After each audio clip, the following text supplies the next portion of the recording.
Hi all. So മക്കളെ, ഇന്നൊരു വളരെ സ്പെഷ്യൽ വീഡിയോ വന്നിരിക്കുകയാണ്. അപ്പൊ ഇന്ന് എൻ്റെ കൂടെ ഉള്ളത് അവന്തികയാണ്. അവന്തികന്റെ +2 ബോർഡ് എക്സാമിന്റെ സ്കോർ എന്ന് പറയുന്നത് 1199 സോ 1200 നേടിയിരിക്കുന്ന മാർക്കാണ്. സോ ഫസ്റ്റ് നമുക്ക് എന്ത് ചെയ്യാം, അവന്തികന്റെ കൺഗ്രാജുലേഷൻ സ്റ്റാർട്ട് ചെയ്യാം. കൺഗ്രാജുലേഷൻസ്. ഓക്കെ, അപ്പൊ നിങ്ങൾക്കറിയാം +2 ബോർഡ് എക്സാമിനെ സംബന്ധിച്ച് ഇത്രയും വലിയൊരു മാർക്ക് വാങ്ങുക എന്ന് പറയുന്നത് അത്ര ഈസി ആയിട്ടുള്ള ടാസ്ക് അല്ല അല്ലെ. നല്ല രീതിയിൽ ഹാർഡ് വർക്ക് ആവശ്യമാണ്, എഫേർട്സ് ആവശ്യമാണ്. അങ്ങനെ ഫൈനലി അവന്തിക അത് നേടിയിരിക്കുകയാണ്. അപ്പൊ നമുക്ക് എന്ത് ചെയ്യാം, അവന്തികയുടെ സ്റ്റഡി പ്ലാനും കംപ്ലീറ്റ് കാര്യങ്ങളും എന്ത് ചെയ്യാം ചോദിച്ചറിയാം. നിങ്ങൾ എല്ലാവരും വെയിറ്റിംഗ് ആണെന്ന് എനിക്കറിയാം. സോ അവന്തിക, എങ്ങനെ ഉണ്ടായിരുന്നു റിസൾട്ട് അറിയുന്ന ആ ഒരു സമയം? 1199 മാർക്ക് കിട്ടിയപ്പോൾ എന്ത് തോന്നി? ഭയങ്കര സന്തോഷം തോന്നി.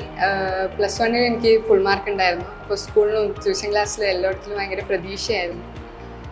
പക്ഷെ ഒരു മാർക്ക് കുറഞ്ഞപ്പോൾ ആദ്യം കുറച്ച് സങ്കടം തോന്നിയെങ്കിലും പിന്നെ എല്ലാ സാറുമാരും പറഞ്ഞ ഈ ഒരു എക്സാം ഭയങ്കര ടഫായ സമയത്ത് ഇത്രയും മാർക്ക് വാങ്ങിയത് വലിയൊരു കാര്യം തന്നെയാണ്. അപ്പോൾ ഭയങ്കര സന്തോഷം തോന്നി എൻ്റെ വീട്ടിലും എല്ലാവർക്കും. +1 ഫുൾ മാർക്കാണ്. മറ്റൊരു കാര്യം കൂടി പറയുകയാണെങ്കിൽ അവന്തിക നമ്മുടെ മാനാഞ്ചിറ സൈലം ഓഫ്ലൈൻ സെന്ററിൽ പഠിക്കുന്ന കുട്ടിയാണ്. സോ ഒരുപാട് സന്തോഷം അതിൽ. നമ്മുടെ അഗ്നി ബാച്ചിലെ കുട്ടി കൂടിയാണ്. നിങ്ങൾ എല്ലാവരെയും പോലെ തന്നെ അഗ്നി ബാച്ചിലെ കുട്ടി കൂടി തന്നെയായിരുന്നു. സോ ഈ ഒരു മാർക്ക് ലഭിച്ചപ്പം ഒരു മാർക്ക് എവിടെ പോയി എന്ന് ചോദിച്ചിട്ടുണ്ടായിരുന്നു. എല്ലാവരും ചോദിക്കുന്ന ചോദ്യമാണ്. ഒരു മാർക്ക് കൂടി മേടിച്ചുകൂടായിരുന്നോ എന്ന് ചോദിച്ചു. ആക്ച്വലി ഒരു മാർക്ക് എവിടെയാണ് പോയത്? മാത്സിലാണ് പോയത്. +2 ബോർഡ് എക്സാമിന് ഇത്തവണ മാത്സ് ആയിരുന്നോ ഏറ്റവും ഡിഫിക്കൽട്ട്? മാത്സ് ആയിരുന്നു ഡിഫിക്കൽട്ട്.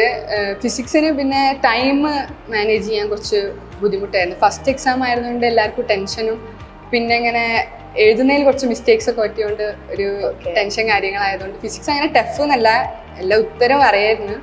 പക്ഷെ മാത്സ് ആയിരുന്നു കുറച്ചും കൂടി കമ്പാരിറ്റീവ്ലി ഡിഫിക്കൽട്ട് ആയിരുന്നു. അവന്തികക്ക് പൊതുവേ പഠിക്കാൻ സബ്ജക്റ്റ് ഡിഫിക്കൽട്ട് ഏതായിരുന്നു? എനിക്ക് അങ്ങനെ സബ്ജക്ട്സ് ഡിഫിക്കൽട്ട് എന്ന് പറയാൻ ഇപ്രാവശ്യം ഫിസിക്സിലെ സെക്കൻഡ് പാർട്ട് മുതലായിരുന്നു ഡിഫിക്കൽട്ടായിട്ട് തോന്നിയത്. റേ ഓപ്റ്റിക്സ്, വേ ഓപ്റ്റിക്സ് അങ്ങനെ പോകുമ്പോൾ അതിൽ കുറച്ച് ക്ലാസ്സും മിസ്സായിരുന്നു. അപ്പോൾ എനിക്ക് ആ ഒരു ബേസ് കിട്ടിയില്ല. അപ്പോൾ ആപ്പിൽ നിന്നാണ് ഞാനത് ഒന്നുകൂടി ആപ്പിലെ ക്ലാസ് കണ്ടിട്ടാണ് പഠിച്ചിട്ടുണ്ടായിരുന്നത് അല്ലേ. അതേപോലെ ഇംഗ്ലീഷ്, നമ്മുടെ ഇംഗ്ലീഷ് ലാംഗ്വേജിൽ സ്കോർ ചെയ്യാൻ പറയുന്നത് വലിയ ടാസ്ക് ആണ്. അപ്പൊ എങ്ങനെയാണ് ഇംഗ്ലീഷിലൊക്കെ ഫുൾ മാർക്ക് വാങ്ങിച്ചെടുത്തത്? ഇംഗ്ലീഷിൽ ഇപ്പോൾ നമ്മളൊരു ചാപ്റ്റർ പഠിക്കുകയാണെങ്കിൽ അത് റിലേറ്റഡ് ആയിട്ടുള്ള കുറേ ക്വസ്റ്റ്യൻസ് വായിക്കുക. അപ്പോൾ തന്നെ നമുക്ക് കുറേ ടോപ്പിക്സ് കിട്ടും. പിന്നെ നമ്മൾ ഉത്തരം മറ്റുള്ളവരിൽ നിന്ന് ഡിഫറെൻ്റ് ആക്കി എടുത്താൽ അത് ഭയങ്കര ഒരു വലിയ കാര്യമാണ്. പിന്നെ ഗ്രാമർ നമുക്ക് സിമ്പിൾ ആണല്ലോ, അതൊക്കെ പഠിച്ചെടുത്താൽ തന്നെ കുറേ മാർക്ക് നമുക്ക് സ്കോർ ചെയ്യാം. അപ്പൊ മോൾ സെക്കൻഡ് ലാംഗ്വേജ് ചെയ്ത് എടുത്തിട്ടുണ്ടായിരുന്നു? ഹിന്ദിയാണ് എടുത്തത്. ഹിന്ദി ആണെങ്കിലും അതുപോലെ തന്നെ എഴുതി പ്രാക്ടീസ് ചെയ്തിട്ടുണ്ടായിരുന്നു. ഓക്കെ, അപ്പൊ നമ്മള് ഈ സ്റ്റഡി പ്ലാൻ ചോദിക്കുകയാണെങ്കിൽ അവന്തിക എങ്ങനെയാണ് പൊതുവെ പഠിക്കാറ്? പ്രത്യേകിച്ച് ഒരു ബോർഡ് എക്സാമിലേക്ക് വരുമ്പോൾ കൃത്യസമയത്ത് നമ്മൾ ടൈം ടേബിൾ ഒക്കെ സെറ്റ് ചെയ്ത് പഠിക്കാറെന്ന പോലെയാണ് ചെയ്യാറ്. അപ്പൊ എങ്ങനെയാണ് രാവിലെ എണീക്കുന്നത് മുതൽ ഏകദേശം ഒരു ഔട്ട്ലൈൻ പറഞ്ഞാൽ മതി.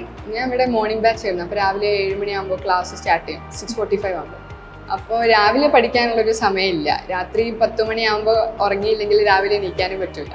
അപ്പോൾ രാത്രിയാണ് പഠിക്കുക.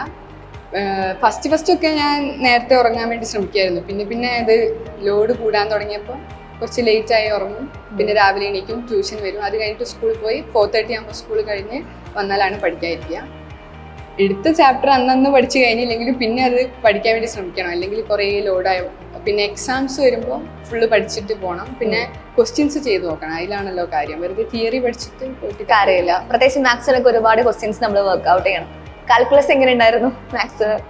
എനിക്ക് അത്ര ടഫായിട്ടൊന്നും തോന്നിയില്ല. എല്ലാവരും ഇങ്ങനെ പറഞ്ഞ് +1 ആയപ്പോൾ +2 അങ്ങനെയല്ല, കുറച്ചും കൂടി നമ്മൾ വർക്ക്ഔട്ട് ചെയ്യണം അങ്ങനെ എന്നൊക്കെ പറഞ്ഞു. പക്ഷെ എനിക്ക് അങ്ങനെ ടഫായിട്ടൊന്നും തോന്നിയില്ല. ഓക്കെ, +2 +1 മാത്സിലൊക്കെ ഫുൾ ആയിരുന്നു. +1 ഫുൾ സബ്ജക്റ്റിലും ഫുൾ മാർക്കാണ്.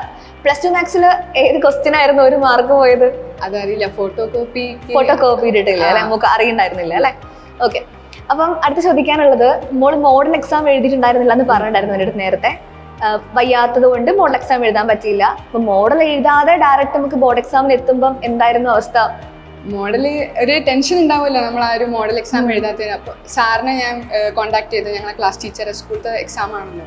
അപ്പോൾ സാറ് പറഞ്ഞ് റെസ്റ്റ് എടുത്താൽ മതി, റെസ്റ്റ് എടുത്തിട്ട് അത് മാറിയിട്ട് എഴുതിയാൽ മതി, ഇല്ലെങ്കിൽ പിന്നെ മറ്റേ എക്സാമും ആകുമ്പോൾ പിന്നെ അസുഖമായാലും വലിയ പാടാണല്ലോ. അപ്പോൾ സാർ അങ്ങനെ പറഞ്ഞ്, അപ്പോൾ സാറിൻ്റെ ഒരു സപ്പോർട്ടും ഉണ്ടായിരുന്നു. അതുകൊണ്ടാണ് എനിക്ക് അങ്ങനെ എഴുതാൻ പറ്റിയത്. സാറ് പറഞ്ഞു നമുക്ക് വേറൊരു ദിവസം പറ്റുകയാണെങ്കിൽ എഴുതാം, പക്ഷെ പിന്നെ സമയമില്ലല്ലോ, പിന്നെ ഫുള്ള് റഷായി.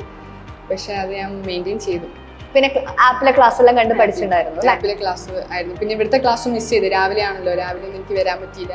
അപ്പൊ ഞാൻ ആപ്പിലെ ക്ലാസ് ആയിരുന്നു. ഓക്കെ, ആപ്പിലെ ഫീച്ചേഴ്സ് ഒക്കെ യൂസ്ഫുൾ ആയിരുന്നോ? അഗ്നി ബാച്ചിലെ ഫീച്ചേഴ്സ് ഒക്കെ നമുക്കിപ്പോ ഒരു ക്ലാസ് മിസ് ചെയ്താലും നമുക്കത് വീണ്ടും വീണ്ടും എടുത്ത് കാണാനും ഒക്കെ ഉള്ളൊരു, പിന്നെ അതിലൊരു AI സെഷൻ പോലെ ഉണ്ട്, ഡൗട്ട്സ് ക്ലിയർ ചെയ്യാൻ. അപ്പൊ അതൊക്കെ നല്ല നമ്മുടെ AI ഗുരു ഹെൽപ്ഫുൾ ആയിരുന്നു അല്ലേ?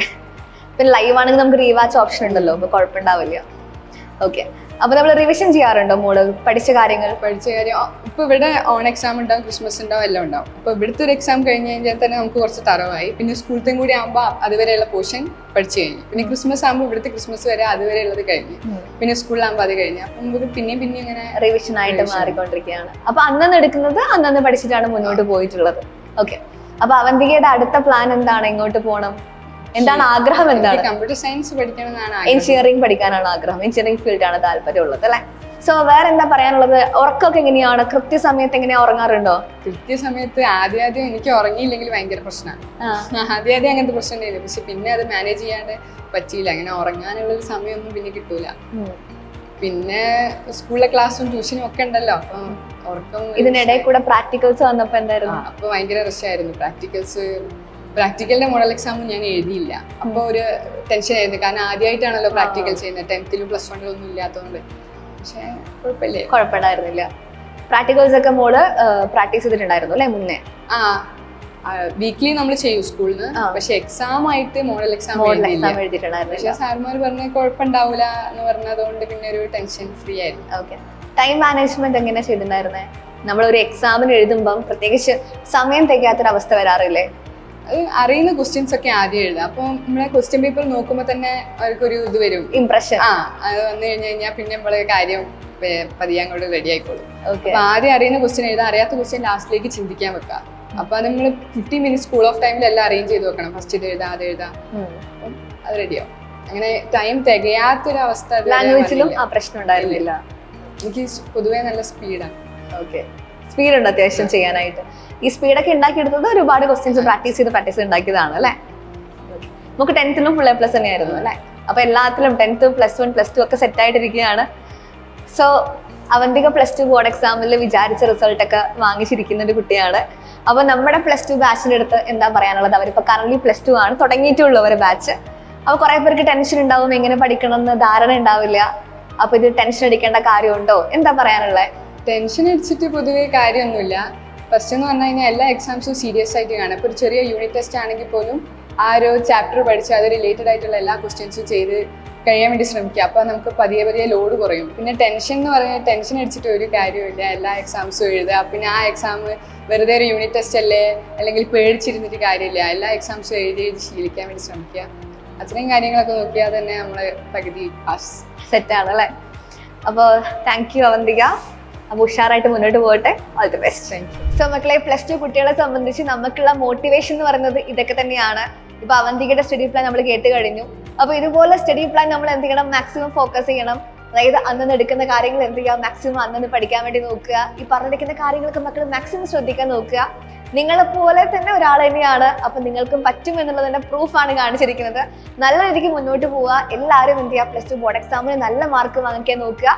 നിങ്ങളെ കൊണ്ട് കഴിയുന്ന കാര്യമാണ്. അപ്പൊ എല്ലാവരും ഉഷാറായിട്ട് മുന്നോട്ട് പോവുക. ഓക്കെ, അഗ്നി ബാച്ചിലുള്ള മക്കളുണ്ട്. എല്ലാവരും നല്ല രീതിക്ക് ക്ലാസ് ഒക്കെ കണ്ട് ഒന്നും മിസ്സാക്കാതെ പഠിച്ചിരിക്കുക. അപ്പൊ താങ്ക് യു, ബൈ.